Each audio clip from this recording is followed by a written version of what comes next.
Hello everybody, welcome to Wikipedia classes. This is Mohit Anand और ये video में इंडियन इकोनॉमी के कुछ एमसीक्यूज़ हम डिस्कस करेंगे so that you can get an idea कि पंचायत सेक्रेटरी के एग्ज़ाम में किस तरह के एमसीक्यूज़ जो हैं वो पूछे जा सकते हैं। प्लस आगे आने वाले बाकी एग्ज़ाम्स लाइक जेकेपीएसआई का जो एग्ज़ाम दोबारा आने वाला, वहाँ पे भी this video will help you. And in future भी अब फुल मॉक टेस्ट जो है वो आपको चैनल पे मिल जाएंगे। तो चैनल को सब्सक्राइब कर लेना और उसके बाद इंस्टाग्राम लिंक को ज़रूर फॉलो कर लेना, बिकॉज़ इंस्टाग्राम पे डेली के क्वेश्चंस जो हैं वो अपलोड होते हैं, MCQs. So all those questions will help you in cracking these exams. So without wasting much time, let's start this video. And please, if you like this video, so like button को भी please click कर दीजिएगा and do subscribe the channel. So let's take first question. So question number 1. Now this question is, during which 5-year plan was phase of heavy industrialization initiated? So one thing which I want to make clear that you need to do Indian economy में the first important thing that you need to do is sectors of the Indian economy, and then second is 5-year plans. Although 5-year plans अब नहीं है, existence में नहीं है, but history का तो ये पार्ट है ही है, पर्टिकुलरली इंडियन इकोनॉमिक हिस्ट्री का. So 5-year plans played a very important role in the developmental process of the country. इसलिए 5-year प्लान्स के जो मेजर चीज़ें हैं वो आपको सब पढ़नी पड़ेंगी.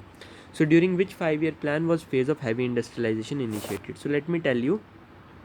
फर्स्ट 5-year प्लान 1951 to 56 जो है वो चला था, जिसमें focus was on agriculture.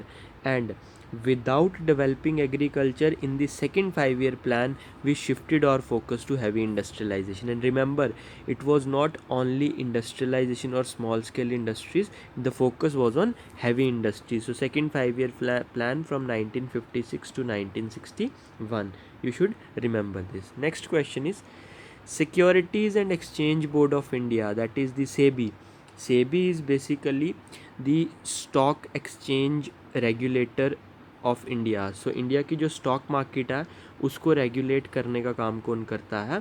SEBI करता है. And remember, SEBI is a statutory body. Actually इसको जो एस्टैब्लिश किया गया था वो पहले एस्टैब्लिश किया गया था, जो लॉ बनाया गया वो बाद में बनाया गया. So SEBI as an institution was established on 12 April 1988, but उसके बाद 1992 में सेबी एक्ट पास किया गया 1992 to make it a statutory body. So remember, 30 जनवरी 1992 को सेबी एक्ट पास होता, उसके बाद सेबी को एक स्टेटूटरी ऑर्गेनाइजेशन का जो ग्रुपिंग है उसमें डाला जाता है, but as an institution SEBI was established on 12 April 1988. So you should remember this. Next question is, national income estimates in India is prepared by. India में नेशनल इनकम के estimates कौन प्रिपेयर करता है? Now this is very important and you should remember that the central statistical organisation is the nodal agency जो national income का पूरा statistics जो है वो प्रिपेयर करती है. सो you should not forget. And at present you should remember that the center government has basically merged the Central Statistical Organization with NSSO. NSSO was National Sample Survey Organization, and now we have a body called as National Statistical Organization, NSO, under Ministry of statistics and programme implementation. So now अगर अभी आपसे पूछेंगे तो you should remember that national income is basically estimated by NSO, which was formed by merging the Central Statistical Organization and the National Sample Survey Organization. So you should remember this fact also. Next question. Monopolies and Restrictive Trade Practices Act was passed in which year? So this act was basically enacted to check the monopolies of various industries, कि किसी भी industry की किसी sector में monopoly ना हो जाए, उस चीज़ को रोकने के लिए ये एक्ट पास किया गया था 1969 में. सो MRTP एक्ट जो है that was enacted in the year 1969.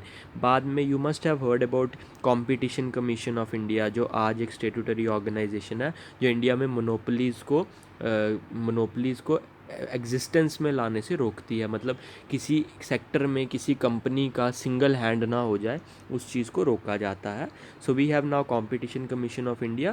पहले ये स्टार्ट कहाँ से हुआ था? It was started from monopolies and restrictive trade practices act. Next question, the first fully Indian bank is. So पहला बैंक जो फुली इंडियन था, so you should remember that 1770 में पहला बैंक बना था, that was bank of Hindustan, but that was not an Indian bank. इन सब में से जो पहला बैंक जो बिल्कुल प्योरली इंडियन कैपिटल पे बेस्ड था, that was Punjab National Bank. That you should remember.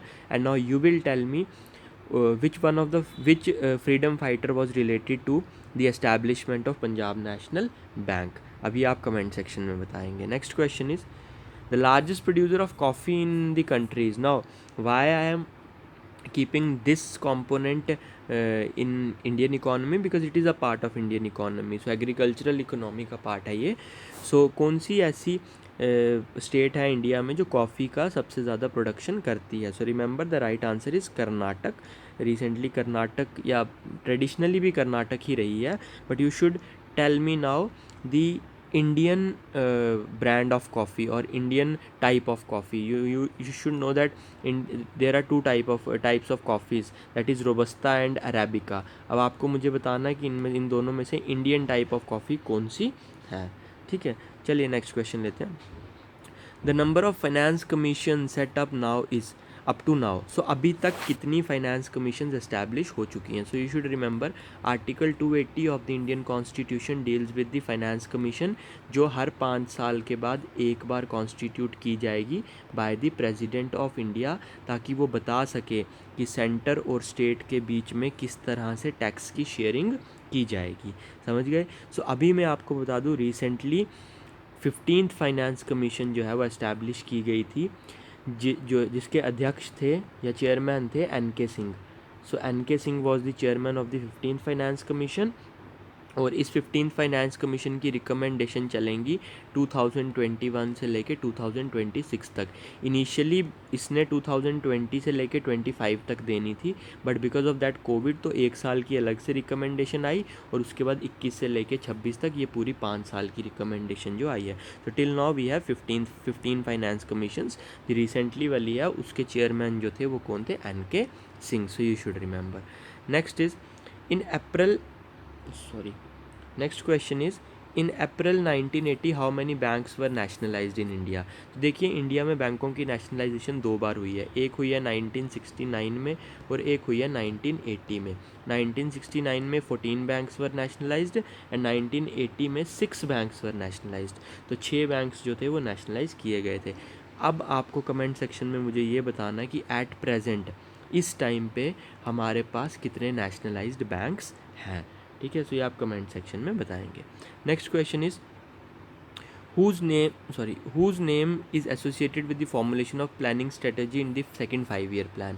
तो जो सेकंड 5-year प्लान मैंने अभी आपको बताया 1951 से 56 तक चला, उसका बेसिक आर्किटेक्ट कौन था, किसने वो बनाया था?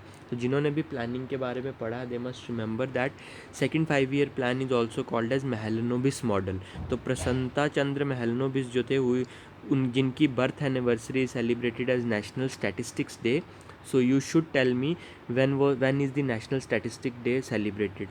So PC Mahalanobis जो है, he was the main architect of the second 5-year plan, इसलिए सेकंड प्लान को कहा जाता है Mahalanobis plan. Value added material बता रहा हूँ क्या. First plan is called as Harrod Domar model and third plan is called as Gadgil योजना. तो ये भी ध्यान में रखिएगा. This is also very important for you to understand. Next is, in India, the second largest provider of employment after agriculture is. So you should remember that India में almost 48.6% population is engaged in agriculture.